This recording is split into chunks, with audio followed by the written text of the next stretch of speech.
Kinwestiyon ni Vice President Sara Duterte ang mga nilatag na rason ng prosekusyon sa pagharang sa hiling na interim release ni dating Pangulong Rodrigo Duterte. At kasama po rito ang dahilan ng prosekusyon na makapangyarihan ng pamilya at mga kaalyado ng dating Pangulo. Saksi si Marisol Abduraman. It doesn't make sense to say. Hindi raw maintindihan ni Vice President Sara Duterte ang mga rason ng prosekusyon sa pagharang nito sa hinihinging interim release para sa amang si dating Pangulong Rodrigo Duterte. Isa kasi sa idinadahilan ng prosecution ang pagkakaroon pa rin ng makapangyarihang mga kamag-anak at kaalyado kabilang ang bise. That my power and authority do not extend beyond Philippine shores. So kung saan man yung bansa na may interim release ay wala tayong say doon at hindi makikinig yung gobyerno doon sa Philippine Vice President.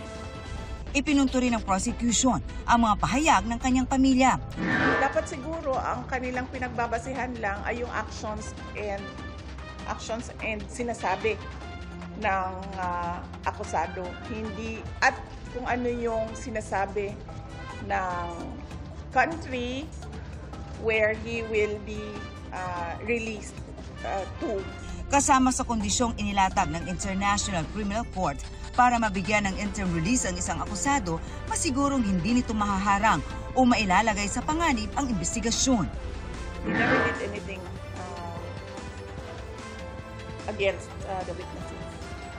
Noong siya ay Pangulo nga, hindi nga niya trineten yung mga biktima eh. Pangulo siya noon, meron siyang power and authority. Ngayon pa na nasa loob na siya ng detention unit.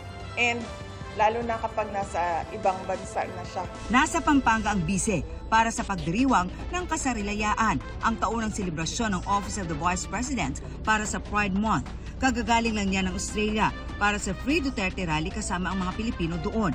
Pinuna ng ilan, kabilang na ang Malacanang ang biyaheng ito ng bise. Paglilinaw ni VP personal at hindi opisyal ang kanyang pagbisita sa Australia, kaya wala raw ginamit na pera ng gobyerno sa kanyang nasabing biyahe. Pag personal, hindi ako gumagamit ng pera ng bayan. Pag opisyal, gumagamit ako ng pera ng bayan.